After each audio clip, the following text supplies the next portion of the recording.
video is powered by Keka HR. I don't think there's, if you don't have work-life balance, if you're struggling to find work-life balance, no amount of yoga will fix that, right? दोस्तों दुनिया के India के जो best jobs हैं MBA के बाद, ऐसे भी एमबीए के अलावा भी जो बेस्ट जॉब्स हैं, आप मैनेजमेंट कंसल्टिंग ले लो, डेटा साइंस ले लो, आप इन्वेस्टमेंट बैंकिंग ले लो।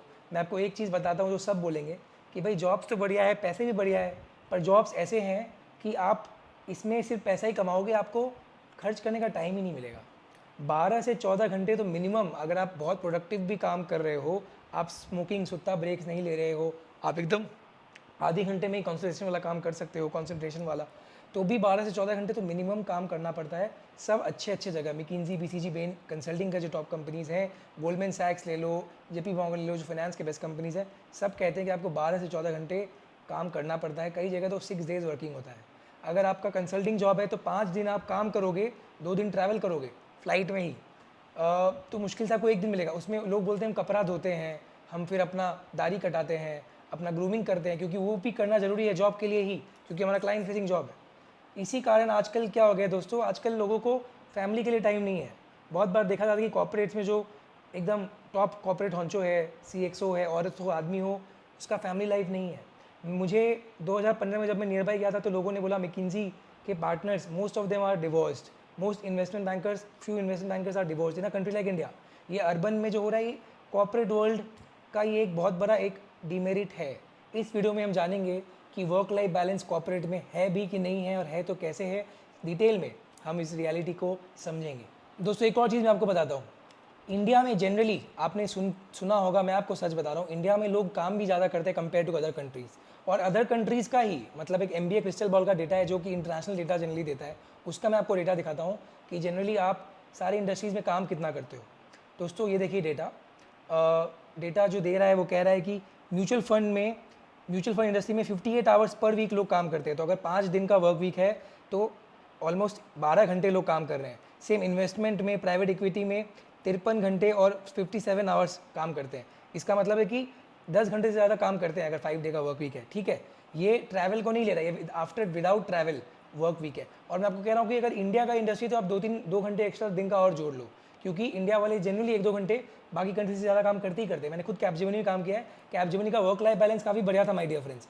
कैपजेमिनी इन्वेंट का वर्क लाइफ बैलेंस काफ़ी बढ़िया था। फिर भी जो इंडिया के कैपजेमिनी इन्वेंट के लोग थे वो 2-3 घंटे दिन का ज़्यादा ही काम करते थे फॉरेन वालों से। ऐसा क्यों है मुझे नहीं पता, मतलब मुझे पता है इसके कारण, वर्क कल्चर बहुत बड़ा कारण है।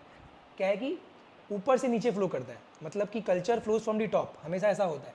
तो टॉप वाले ही ज़्यादा काम करते आए हैं, फिर वो खुद किया है तो कराते हैं। कल्चर इंडिया का ऐसा ही है। कल्चर चेंज करने के लिए टॉप मैनेजमेंट को चेंज करना होगा, फिर बहुत टाइम लगेगा। कल्चर चेंज अगर आप करना चाहो 5 साल लग जाता है कल्चर चेंज करने में, तब तक टॉप मैनेजमेंट चेंज हो जाती है बहुत कंपनीज़ की।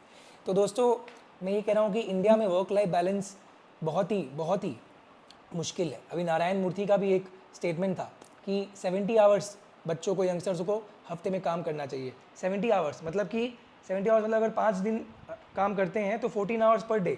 14 आवर्स पर डे मतलब समझिए कि अगर 9 बजे कोई ऑफिस पहुंच रहा है, 9 बजे ऑफिस कोई पहुंच रहा है तो 11 बजे रात को उसको घर के लिए निकलना है।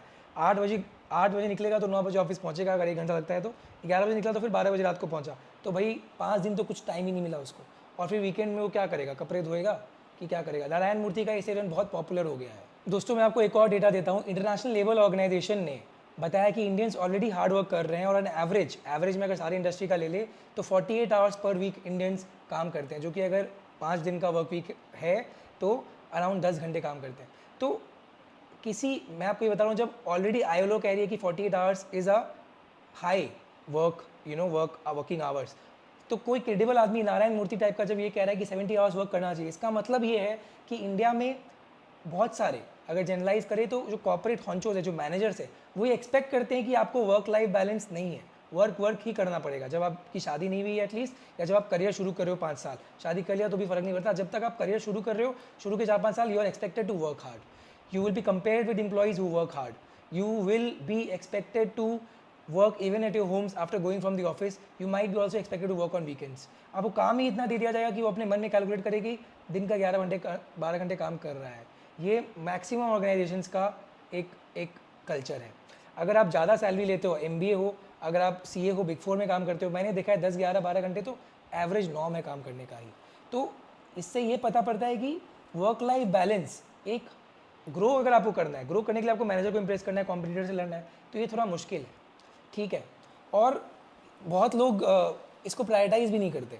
अगर आप एक कंपनी में गए, वहाँ 10 लोग मान लीजिए IIMs के बाद आए हैं, ठीक है, 2 साल में प्रमोशन होगा, मान लीजिए 4 का ही प्रमोशन होगा 2 साल में, 6 का 2.5 साल बाद होगा, तो जो ज़्यादा काम कर रहा है उसी को प्रमोशन दिया जाता है, राइट, अगर वो टैलेंटेड भी है तो, काम स्किलफुली कर रहा है तो people give in to this pressure as well. ऐसा नहीं कि आप वर्क लाइफ बैलेंस प्रायोरिटाइज करोगे, काम थोड़ा टाइम लेके करोगे तो आपको निकाल दिया जाएगा, निकाला नहीं जाएगा, निकाला तो स्टार्टअप में जाता है। लेकिन चीज़ ये है कि आप खुद देखोगे कि जो ग्रो कर रहे हैं वो जनरली बहुत मैनेजर्स का पहले ही काम कर देते हैं, ज़्यादा अपना मेहनत करते हैं, जो गलत भी नहीं है।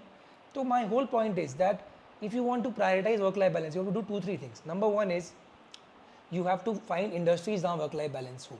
जैसे मैंने आपको बताया कैपजेमिनी में वर्क लाइफ बैलेंस बहुत ज़्यादा था, वैसे ही अगर मैकिंजी BCG में ले वर्क लाइफ बैलेंस बहुत कम है, गोल्डमैन सैक्स ले वर्क लाइफ बैलेंस बहुत कम है, JP मॉर्गन ले वर्क लाइफ बैलेंस बहुत कम है, ठीक है। इन्फोसिस में एक्चुअली वर्क लाइफ बैलेंस ज़्यादा है इंजीनियर्स का, जो मैंने देखा है। चलो नारायण मतलब वगैरह तो कह रहे हैं कि वर्क लाइफ 70 आवर्स काम करना चाहिए। IT कंपनीज़ में on an average work life balance अच्छा रहता है, ठीक है, इसलिए IT कंसल्टिंग में भी वर्क लाइफ बैलेंस अच्छा रहता है। अगर आप जनरल मैनेजमेंट लो, वहाँ वर्क लाइफ बैलेंस अच्छा रहता है। MBA के बाद आप टैस जा रहे हो, आदित्य बिरला ग्रुप जा रहे हो, वहाँ वर्क लाइफ बैलेंस अच्छा रहता है। FMCG लो तो आपके ऊपर वर्क लाइफ बैलेंस है, आपको टारगेट्स अचीव करना है, आप उस टारगेट्स को कैसे अचीव करो आपके ऊपर है, ठीक है। Investment banking work life balance कम होता है, मतलब ख़राब होता है। कंसल्टिंग में वर्क लाइफ बैलेंस ख़राब होता है। और प्रोडक्ट मैनेजमेंट में स्टार्टअप्स में वर्क लाइफ बैलेंस उतना अच्छा नहीं रहता। स्टार्टअप्स में और in general work life balance उतना अच्छा नहीं रहता। स्टार्टअप्स का उसूल है कि आपको ओवर पे करते हैं, ओवर वर्क करना है, जॉब सिक्योरिटी भी नहीं होती। तो जब जॉब सिक्योरिटी भी नहीं है तो लोग डर के भी ज़्यादा काम करते हैं कि यार निकाले जा रहे हैं लोग, अब मैं ज़्यादा काम नहीं करूँगा तो मैं निकाल दिया जाऊँगा, मैंने तो EMI ले रखा है, मेरी तो शादी है, सगाई हो गई, 6 महीने बाद शादी होनी है, मैंने ससुर जी को बोल रखा है कि भैया मैं यहाँ काम करता हूँ, मेरी इतनी सैलरी है, वापस जॉब खोजने में 3 महीना लग जाएगा, कहीं शादी में प्रेशर ना आ जाए। स्टार्टअप्स में जहाँ जॉब सिक्योरिटी नहीं वहाँ और वर्क लाइफ बैलेंस नहीं, ये भी एक कोरिलेशन मैंने देखा है।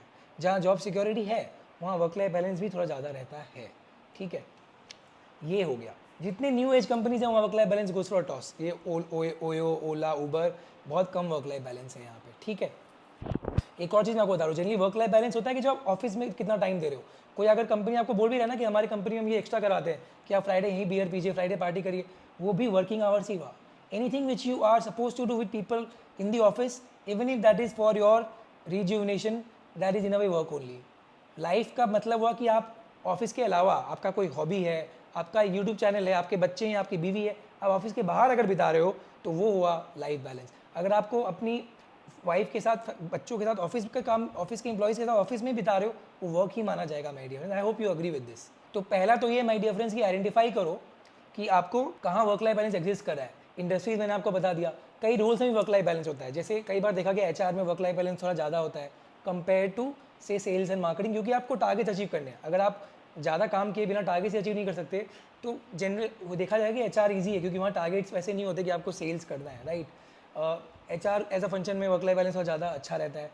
मार्केटिंग में वर्क लाइफ बैलेंस थोड़ा बेटर होता है कंपेयर टू सेल्स, क्योंकि सेल्स में आपको ट्रैवल रहता है, दूसरों पे डिपेंडेंट होता है, तो आपके खुद पे डिपेंडेंट नहीं है। प्री सेल्स में वर्क लाइफ बैलेंस फिर again it goes for a toss, क्योंकि प्री सेल्स में अगेन क्लाइंट्स पे आप डिपेंडेंट हो, ठीक है।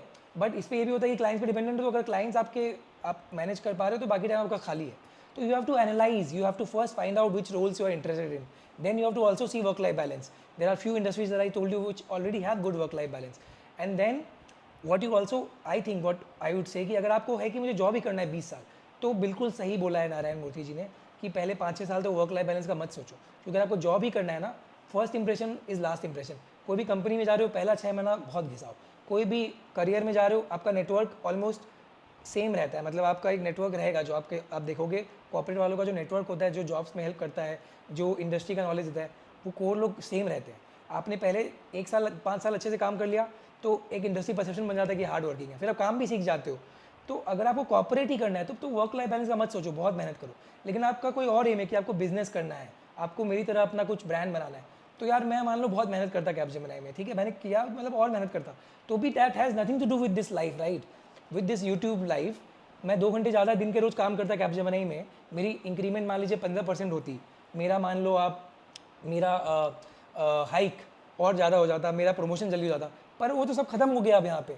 तो you have to prioritise what you want. If you want to do something of your own, I would make a controversial statement, become a little selfish and do something for your own. तो आप जितना काम करना है उतना ही करो, कम मत करो, जल्दी करो, स्मार्ट वर्क करो, और फिर अपने वीकेंड्स और अपना एक्स्ट्रा टाइम अपने ऊपर दो। पर आपको है कि मुझे जॉब ही करना है, तो भैया फिर जॉब ही करना है, अगर आपको क्लियर है तो भाई पूरा मेहनत करो, वहाँ पे ग्रो करो, राइट? क्योंकि वहाँ का फिर 10-20% एक्स्ट्रा कंपाउंड होकर बहुत सैलरी में डिफरेंस आ जाएगा। जो हार्ड वर्कर है वो 10 लाख में शुरू करेगा, 10 साल बाद 70 में पहुँच सकता है। जो हार्ड वर्कर नहीं है 10 साल बाद 40 लाख में होगा। 30 लाख का अंतर बहुत ज़्यादा होता है। हर साल सैलरी 5 CTC पे ग्रो करती है। कोई अगर अभी 40 लाख है, 10% हाइक मिला 44 लैक्स, कोई 30 लाख है, 10% हाइक मिला 33 lakhs. Your salary dependent on last salary. HR switch भी लास्ट सैलरी पे ही देते हैं माय डियर फ्रेंड्स।